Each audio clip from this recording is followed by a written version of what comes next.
Hey, what's up you guys? Welcome back to Unusually Horrid Vlog. It has been a hot second since I've made a video. The last video I made was my little cat girl wig. I just realized my necklace was on backwards. Sorry, okay. I have been a busy little bee over on Twitch. If you all haven't followed me on Twitch yet, you definitely should. We're pretty close to affiliate. I have been having an absolute blast over there, so you should absolutely check it out. But honestly, it's a little bit more motivating to be on Twitch than it can be for YouTube. But I'm here, I'm making a video for you guys because my husband and I had a little adventure. Roll tape. Okay. This Macy's is going out of business, and we just impulse bought something pretty amazing. So come look what we got.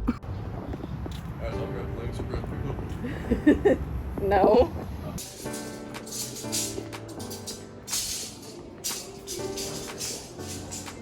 Fabulous. The mannequin over there is big.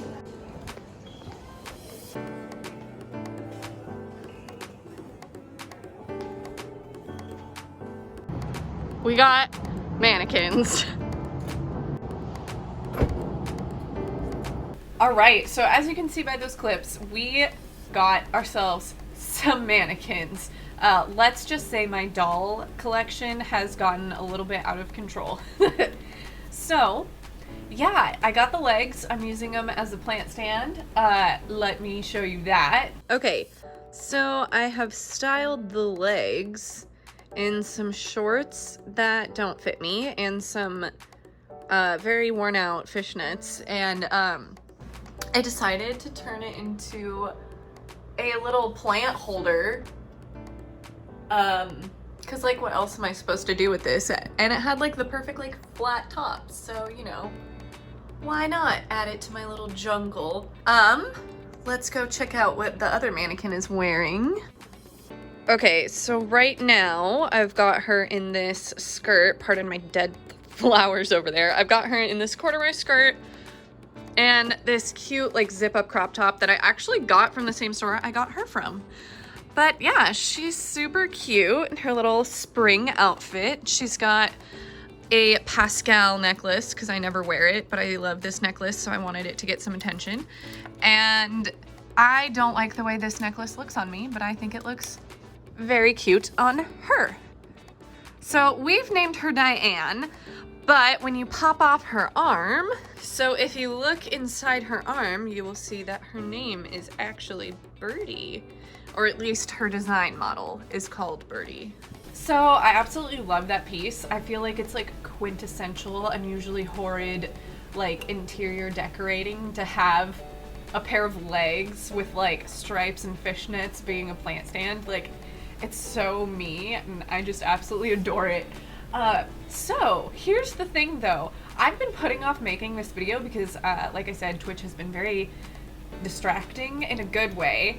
But, oh no, I bumped my set. But I, was doing some research because I am a Google image queen. I can find anything, almost, on Google Images. Old toys are what I usually look at. So when I first changed Birdie's outfit, or as I call her Diane, which is a reference to Twin Peaks, because Special Agent Dale Cooper talks to Diane in his tape recorder, so I thought it was funny because I sit here and talk to Diane all the time. Anyway, I did some research on her after changing her clothes and realizing that Birdie was written on the inside of her like arm seam, and she was a hard birdie to get information on, I will tell you that. But I was determined. It was 5 a.m. No, it might have been later. It was early in the morning. I've been having trouble sleeping. I have chronic pain. I was having a flare-up. These tend to be my best research times because I'm trying to ignore my pain, so I'm sitting up in my bathroom with nothing but time scrolling around. So I was determined. I kept finding a mannequin that looked a lot like my Diane. I will put in that image here.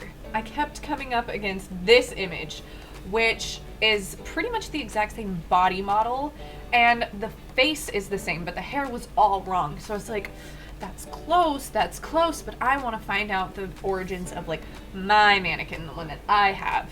So I did some more digging. I don't even remember. I think it was, so basically when I bought her, we kind of beelined for like the thickest mannequin. That way like my clothes would fit her. So I'm a size 12, 13, and she's probably sitting at around the same because everything I've put on her has fit her like super well. But I noticed that her like tummy kind of poked out a little bit, so I thought maybe she might be a maternity mannequin. So I looked up Birdie maternity mannequin.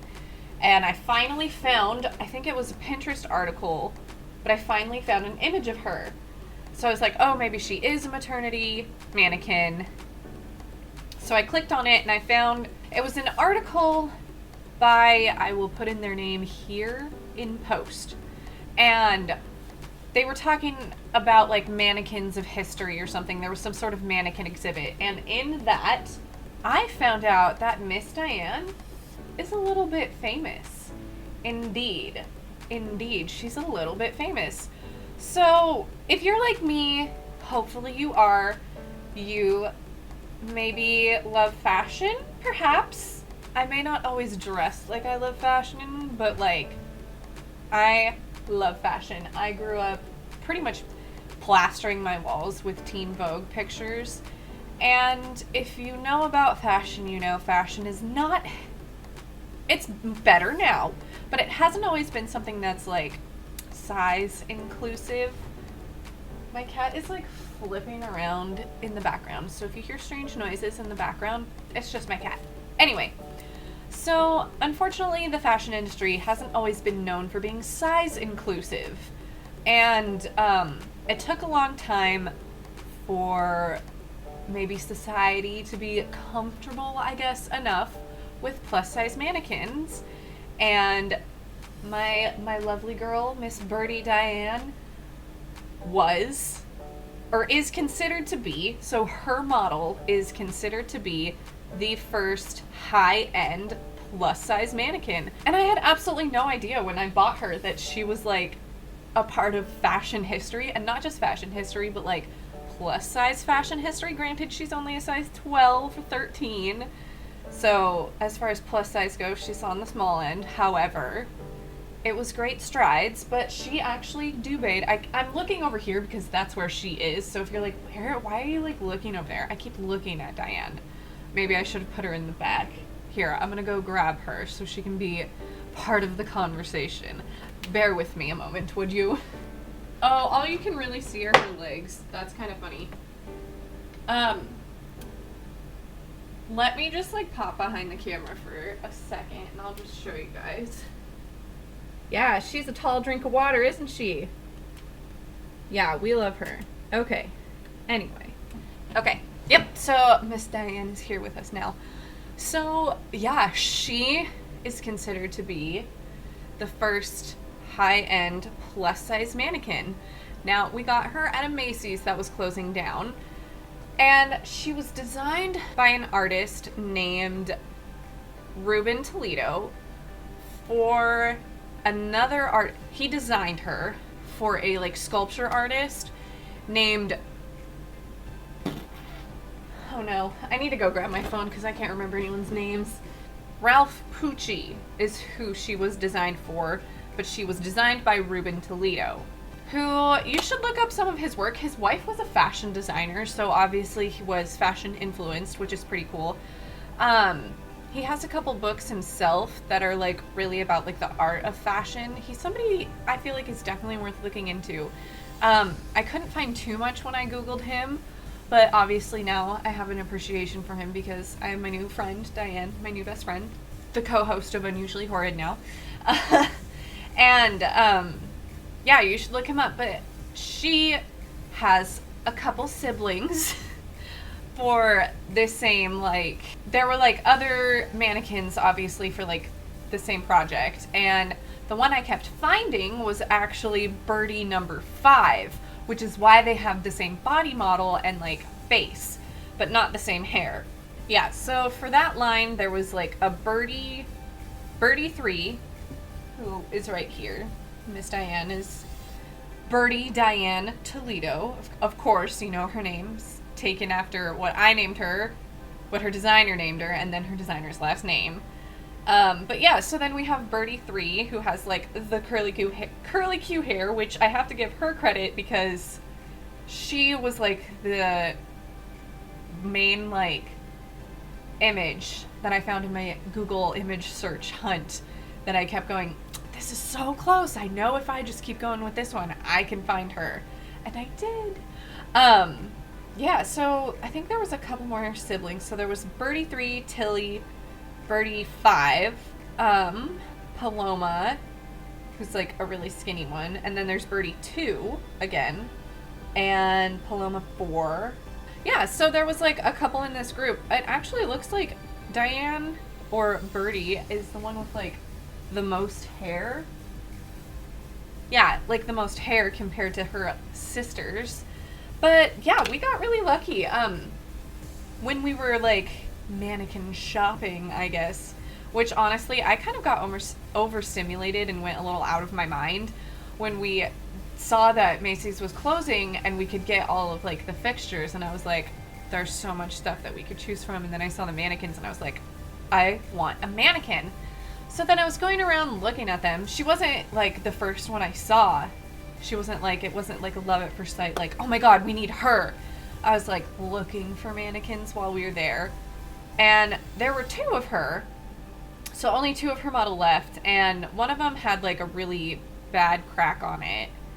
And I was totally ready to take her, and then my husband found this one, so we grabbed her instead. But yeah, I tried to look up how much like the mannequin was worth. It's kind of hard to tell how much a mannequin is worth. You know, people aren't really out here collecting mannequins, I don't think, but maybe we should, because there's some pretty interesting mannequins out there. Some controversial mannequins. There's like a whole history of mannequins that I didn't know about, and I got to learn a little bit because the Macy's at the Commons was going out of business. But yeah, I'm super stoked to have like a real life-size Barbie, you know? And to have her be such an amazing like step forward in like inclusiveness in the fashion industry is really amazing, as someone who's always been right on the edge of like plus size to like regular, I guess, I don't know, not plus size. It's really cool to have a mannequin that fits my clothes perfectly, and one that has been making strides in getting mannequins and even like more sizes, like a 16, a 32, who knows. We get more and more mannequins that are more and more exclusive every year. So she made great strides for the future of fashion and mannequins and inclusivity in one of my favorite industries. So especially one that isn't known for especially one that's not known for inclusivity. So I'm very proud to have her as one of my new members of my family. And I know some of you might be thinking, is it creepy to have a mannequin in your house? Sometimes. But I feel like since I learned her history, I'm not like freaked out at all. I've been startled by her a good couple of times, don't get me wrong. But I do actually really love her. She kind of just feels like part of the family, and if she starts talking or moving, then it's game over. But until then, she's just gonna chill and be my new buddy and somebody I try on my outfits that I get ideas with in my head, and then when I put them on me, I'm like, ew, no. So now she gets to be the victim for that first. But yeah, so if you've been wondering where I've been, like I said, I've been on Twitch. You should totally give me a follow. I currently, right now, I'm 11 people away from hitting affiliate, which is amazing. It's incredible. I've been extremely lucky.